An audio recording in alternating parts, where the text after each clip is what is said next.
Senator Andriy.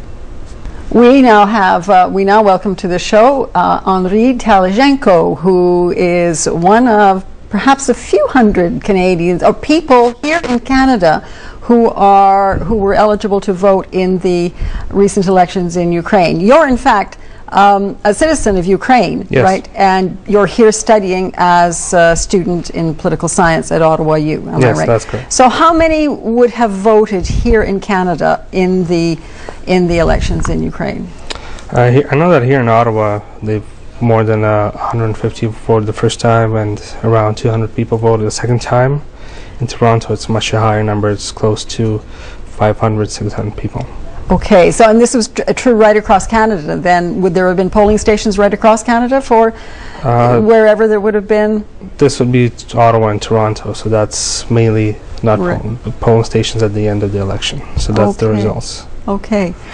Let's go back to the beginning. Why do you think Yushchenko lost? And why has he done so badly in this election? We can say it was so badly, but we can say because his ideas are probably too modern for Ukraine today, and because a lot of people wanted more economical reforms, and they didn't understand that we need a Ukrainian basis, a ground force, that you have to understand that you're Ukrainian, which Yushchenko wanted to amplify into the Ukrainian community and society, and he did, mainly, and people still wanted economical reforms, and they didn't understand the full meaning of his work. Okay. And I mean, he had a lot of challenges too, didn't he? Yeah, throughout his 5-year term, he had a lot of challenges, and we should understand that because of the transition from that government that was in 2004 until today, and there are a lot of problems which he faced with the economical recession going down, and people not understand the full system which has been changed in Ukraine since 2005 to parliamentary presidential system, not as presidential parliamentary system but as it was before. So there were lots of hitches and glitches and things to iron out, and a lot of partisanship, hyper-partisanship. Yes, a lot of glitches, a lot of problems which a lot of Ukrainians couldn't understand. Okay. Who did you vote for? Voted against all, none of the above, as we can say here. So okay, Canadian viewers will be really interested to hear this, that in Ukraine, you have Ukrainian elections, you have the option to vote for none of the above, right? Yes, okay. that's correct. This is quite something. And you think that there may have been and the result for none of the above was how much?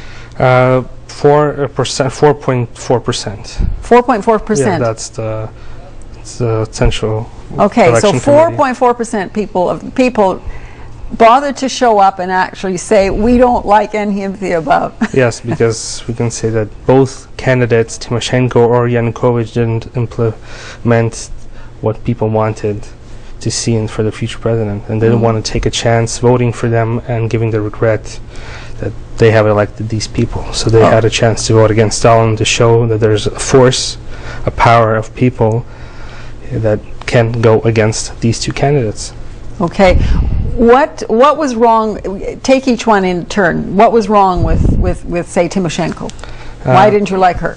I don't know. Tymoshenko, it's not about the like, but her how she worked throughout those years when Yushchenko was in power, how she betrayed him in 2005, and how she started to work against him, and then asking him to go into coalition with her. So that was the main problem, and a lot of hitches in her program, a lot of hitches in her party, which I didn't like or understand. So that's the main problem, which I didn't want to vote for her.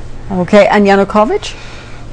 That's how he goes a really different point of view, which I have, or which our family has, and more pro-Russian, we can say, more to the east, and I think we live to that. We should move forward. We should move to the west, into Europe, and show that we are a European society. Okay. What now? What happens now? Yanukovych is the president, and he's taken the extraordinary measure of going to Brussels first. What do you read into this? Going to Brussels was mainly for the economical reasons, to open up a new agreement with the World Trade Organization and World Bank. So and the IMF, which Ukraine is having problems lately. Financially, yes. Yeah, so yes, that was the main reason of him probably going there. And yes, the credit crunch has affected Ukraine badly. yes, because their office has closed in Ukraine in the last couple of months. Yes, because Ukraine didn't follow up all the agreements that it should have. The IMF offices? Yeah. Oh, really? Now they're had to do a reinstatement of act into Ukraine's side. So. Okay. And as we speak, practically, Teližhenko has been ousted as the prime minister. So what next? Who's likely now as the next prime minister? First of all, it depends on the coalition who's going to be in the parliament. And if it's going to be our Ukraine and Teližhenko and the party of the Speaker Litvin together, probably it's going to be somebody from Yushchenko's party, our Ukraine, or from Teližhenko. So, are you suggesting that Yushchenko himself might be the next prime minister? There are talks like that, and that Yushchenko or Yatsenyuk can be the next prime minister of Ukraine. Yes. This is extraordinary. This is musical chairs, isn't it?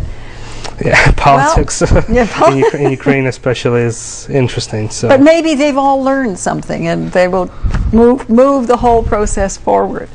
They're trying because right now after the election there are a lot of problems in the parliament because right now the parliament in Ukraine is unstable.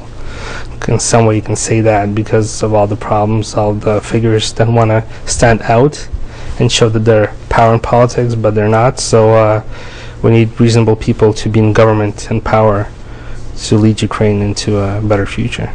Absolutely. On that note, God bless Ukraine. Ukraine. I hope that too. Okay, thank you. This program is brought to you by Rogers Home Phone.